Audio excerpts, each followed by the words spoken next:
For about an hour and a half, I thought we might have had a really damn good Scream sequel.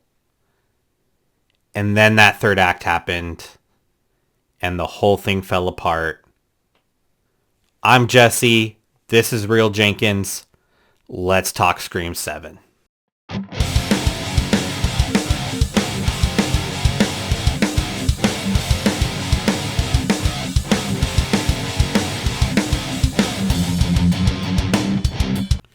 So I did the AMC fan event last night for Scream 7. Got to see it in IMAX at 6 o'clock with my 12-year-old son. Got a free poster and everything. So it was a cool experience.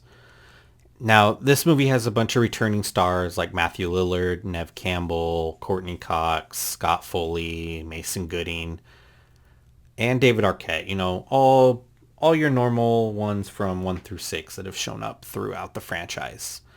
And then you've got newcomers in McKenna Grace and Isabel May, along with a couple others. And overall, this movie is just about another Ghostface going after Sidney Prescott. Big surprise there. I mean, she's in a new town. Ghostface shows up, starts terrorizing her and her daughter, and things just go from there. Not much to say on the synopsis without giving too much away, but that's...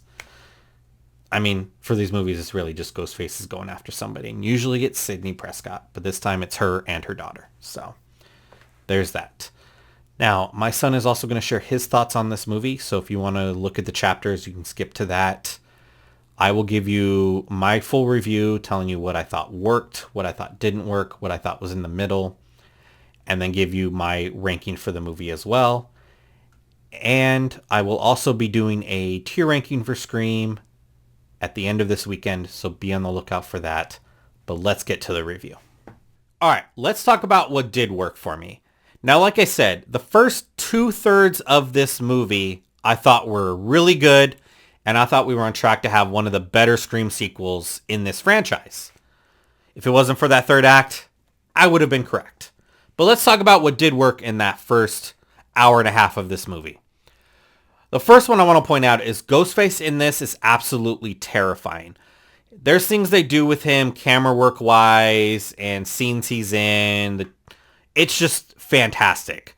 Like, there's a couple times where you just see Ghostface's mask in the darkness and all of a sudden he just backs up and it disappears completely, only for him to then pop out again later, and it kind of makes you jump, puts you on the edge of your seat because you don't know when he's going to pop out, what's going to happen. I did love that. And he's absolutely brutal. There are some kills in this movie in which I kind of winced. I felt like I needed to look away, but I couldn't. And that's kind of what you want in a slasher/horror movie. You want it to where I feel like I shouldn't be watching this. I need to look away, but I absolutely can't. And this movie does deliver on that quite a few times for me.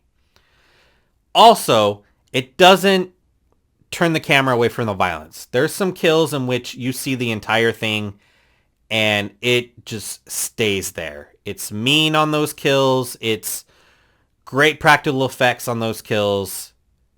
Great job with the kills in this movie. Now, as for the stuff without Ghostface, you had Sidney Prescott and her daughter and her husband, or Sidney Prescott's husband. Now, most of their scenes for me worked for me. I thought it was great dynamic there. And I wasn't bored with those scenes. I actually was very invested in their family. And it's interesting to me because the way Sidney Prescott is with her daughter is complete opposite of how Laurie Strode is with her daughter in the 2018 Halloween franchise or trilogy. Where on that one, Laurie Strode is all about teaching her daughter and prepping her daughter for the day Michael Myers comes back for them. While in this one, it's all about trying to shelter her from it, keep her away from it, all this stuff.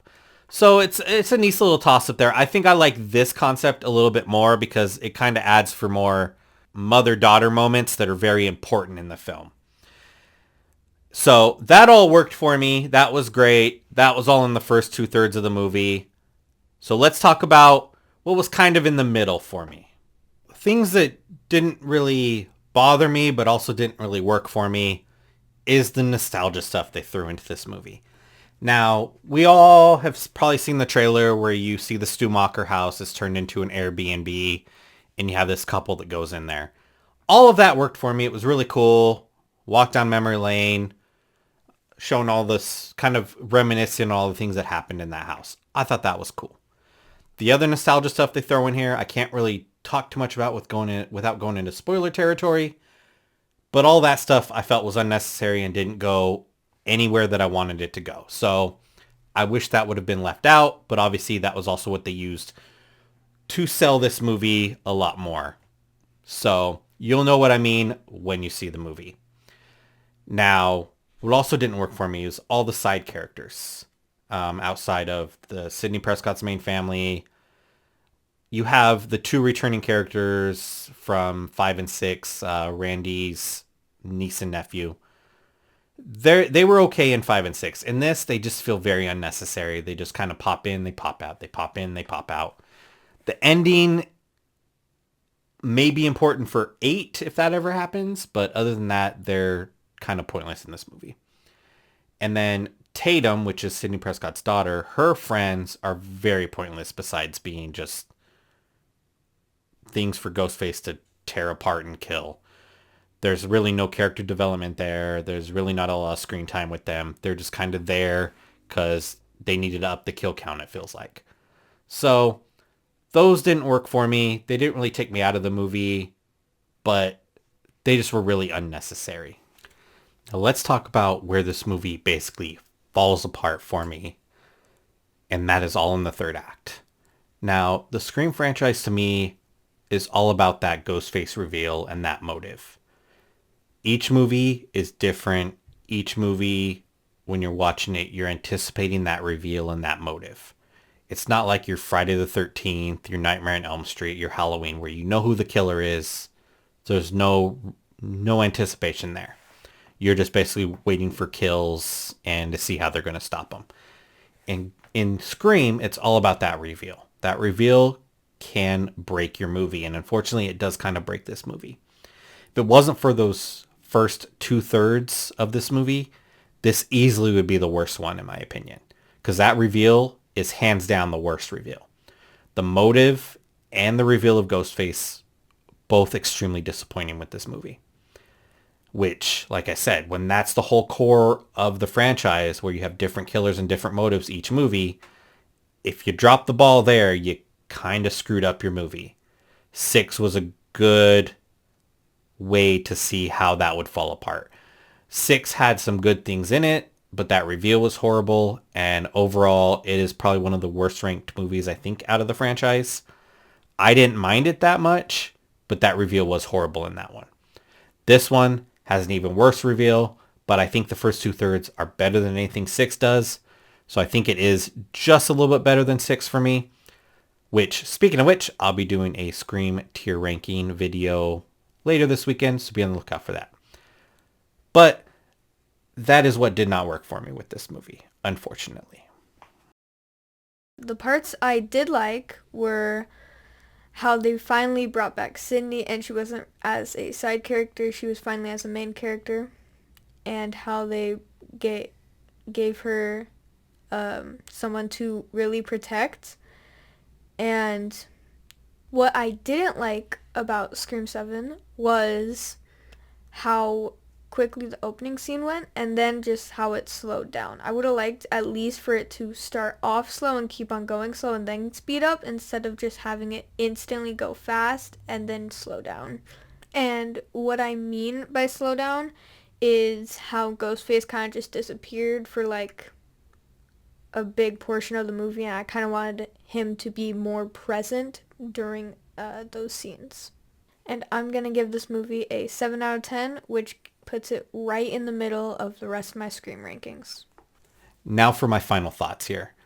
Scream 7 proves to me that you can still make a terrifying Ghostface. You can still make a scary movie with Scream. You can add in some of those jump scares. You can still make a good story with Sidney Prescott. However, if you fail to nail the last 20 to 30 minutes with the reveals, you can definitely destroy your movie. I wanted to love this movie. I almost did for the first 2/3, and then I ended up just liking it towards the end because of that reveal. And because of that, this movie is going to get a 6 out of 10 from me. Now, if you want to see where that ranks with all the other ones, I do have that tier ranking coming out here soon. I'll actually probably have it up by Sunday, so be on the lookout for that. Now, how did you feel about this movie? Did the reveal work for you? Did it not work for you? Did you like the first 2/3 or did you hate the first 2/3? If you are really into horror and you want more of the Scream franchise, do make sure you like this video, subscribe to the channel, be on the lookout for that tier rank listing, and keep talking movies.